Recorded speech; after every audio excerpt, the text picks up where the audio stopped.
nearly died 1 year ago.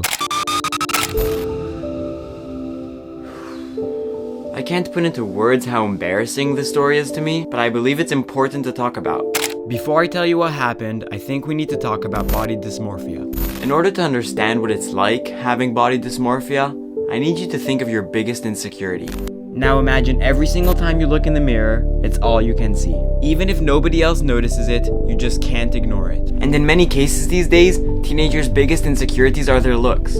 Our face, our style, our hair, our height, and our bodies. In my case, it sure was my body. But how has body dysmorphia become such a big issue? The sad truth is the world is almost designed for it. Most teenagers spend a total of 7 hours on their phones every single day.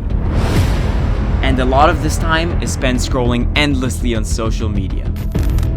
We are exposed to bodybuilders, actors, models, and just perfect looking people. And then we look in the mirror, and for most of us what we see is not perfect. Yet we can't help but compare ourselves to those beings. And suddenly our whole perspective on things is so messed up. Why couldn't we look like that? My entire life I disliked the way I looked. I always thought I had excess fat around my waist. And no matter what I did, I just couldn't get rid of it. I avoided junk food. I did home workouts, abs in 30 days, all of those programs. But nothing changed a thing. I started becoming super self-conscious about my body. I started hating going to pools or beaches. I'd walk around with my arms covering my stomach. I'd avoid sunny areas because they show the fat more. I don't think I ever sat down shirtless. I remember just throwing my shirt back on the moment I was out of the water, or just not leaving the water. Until one day, I had enough. It was a few months before the summer, and I just couldn't go through it all again. So I started researching the fastest ways to lose weight. I came across 2 diet plans, and I believe neither were for a growing teenager who needs to fuel his growing body. Intermittent fasting and the keto diet. Intermittent fasting is pretty self-explanatory. You fast for many hours of the day. That meant I already skipped the first meal of the day. The keto diet is where things got really dangerous. This diet is basically when you consume so little carbs, your body has to burn fat for energy. You can imagine why that sounded so appealing to young me who wanted to do just that, burn fat. Does it really sound like a good idea to avoid one of the main 3 nutrients your body needs though? I won't lie, at the time I read a few articles warning against these diets for people my age, but the thought of being comfortable shirtless grew stronger over these warnings. So I started dieting. I now weigh 64 kilo. I avoid food as much as I can. I've always been quite disciplined. So I just starve myself. When I decide to do something, I do it.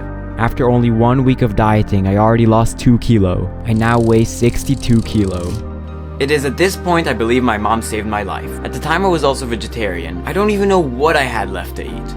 But back to the story, my mom wanted me to take a blood test because it was potentially dangerous for me to be vegetarian at 14.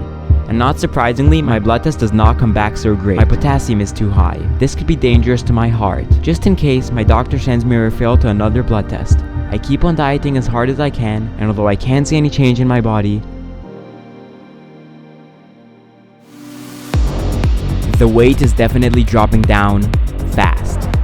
I now weigh 60 kilo only 3 weeks into the diet. My motivation is as high as it has ever been. I'm the strongest I've ever been, and I'm genuinely happy. Not satisfied, but happy, because I know I'm working towards my goals. Nothing could stop me at that point. I break pull-up records I never thought possible before, and suddenly I start noticing more attention from people. For the first time in my life, a girl seems to be interested in me, and my confidence is insane. My jawline is getting more chiseled, and finally the change is starting to get visible. Am I even starting to notice some abs? So it keeps going on, and another blood test returns with the same problem, only worse. My CK is also too high. This means that my muscles tore too much from my training. Weird. I now weigh 58 kilo only a month and a half into the diet. It's getting harder to lose the weight, but I just eat less. I'm finally starting to notice the change. And together with the numbers on the scale, I can officially say I was addicted. Believe me, it was an addiction. I was getting significantly weaker, up to the point where everything was a struggle. I had no energy. I had constant headache. The motivation was getting lower, and my health was terrible. I felt disgusting all the time, so powerless. But the fat was going off, and that's all that mattered. Another blood test returns one Friday morning. Of course, it's no good. I now weigh 56 kilos.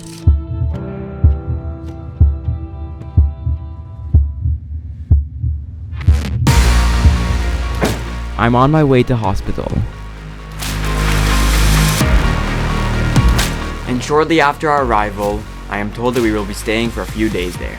A few days? Every hour feels like eternity. There seems to be something wrong with my kidney. A few people ask me questions, and in no time they realize I have something wrong with my eating. This keeps going on. God knows for how long.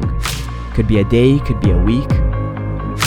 My friends are asking me what's happening, and I don't know what to say. I say that I'm in hospital, but the reason is so embarrassing to me. I spend my days in bed watching TV shows on YouTube, waiting for the next meal. It's all my brain can think about.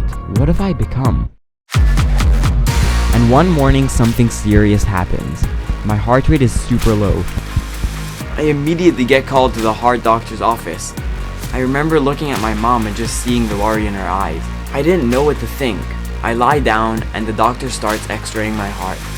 He has a helper next to him and they say all kinds of stuff which I don't really understand. But then I understand a few words that I tried to forget.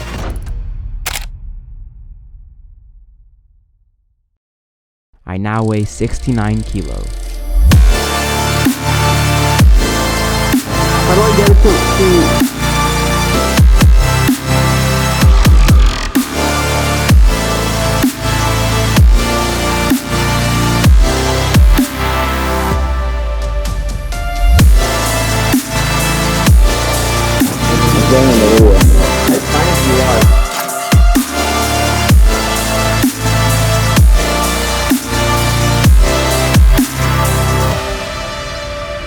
It's now a month after the making of this video, so I wasn't even gonna include this part in, but I realized that it is necessary. In fact, I wasn't even gonna make this video at all because it is such a personal story that is honestly so freaking embarrassing to me. But again, I just think this story has an important lesson and I'm going to share it really soon.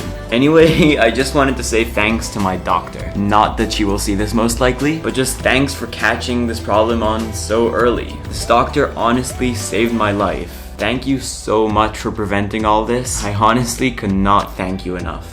Which brings me to the next question you might be asked. How did I stop the unhealthy eating habit? In general, it was a bit of a tough point in my life. My confidence sucked, and I was still left insanely weak from the diet. And just on top of all that, all my friends were in America having fun, and I was just alone at home most of the day. Yeah, it was a pretty tough age in my life. But basically I just focused on other stuff and just, let myself recover. I went to the gym, which definitely helped me gain confidence to gain the weight. So yeah, it took some time, but I'm happy to say that I think I'm at a pretty healthy point now.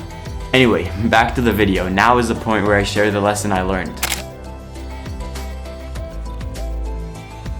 Alright, I now want to share with you a few lessons that I've learned from this experience. Although I don't ever want to sound like a mentor to you guys, because I see it more as a journey that we're all taking together. Like, I don't feel like I'm better than you in any way, so I don't think I should be teaching you anything. However, I feel like there's a few lessons I've learned from this diet, and I think maybe you can take something away from them without nearly dying beforehand. So the first lesson I've learned is that slow, consistent progress beats fast, short-term progress. What I mean by this is that you should take things slower, but do them properly. It's about the long-term habits and changes. It's about decisions that stay for the rest of your life. So I'm not gonna stop making these videos. I can guarantee you that in 10 years from now, I'm still gonna be posting. I don't know what, I don't know how often, I don't know where, but I'm going to do it. Unless I die or the world explodes or something, I'm still gonna be uploading. But back to the point I was making, you should do things that you'll be doing for the rest of your life.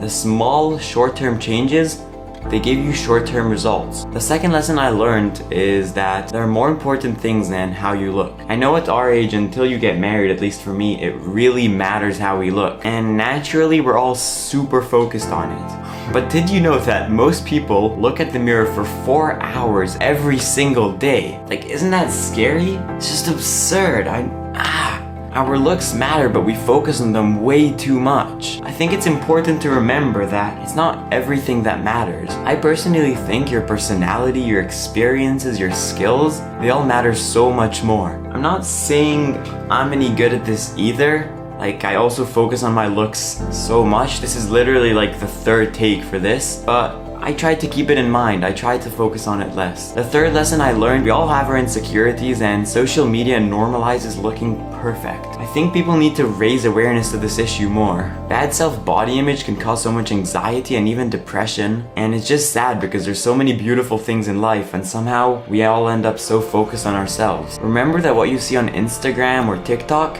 it's not the real way people are living their lives. It's their lives at the best moments, from the best angles that make them look best. Behind all these posts is someone probably just as self-conscious as you are. I'm not saying don't focus on all these things at all. I'm just saying don't forget to have balance. Don't forget to live. Hey!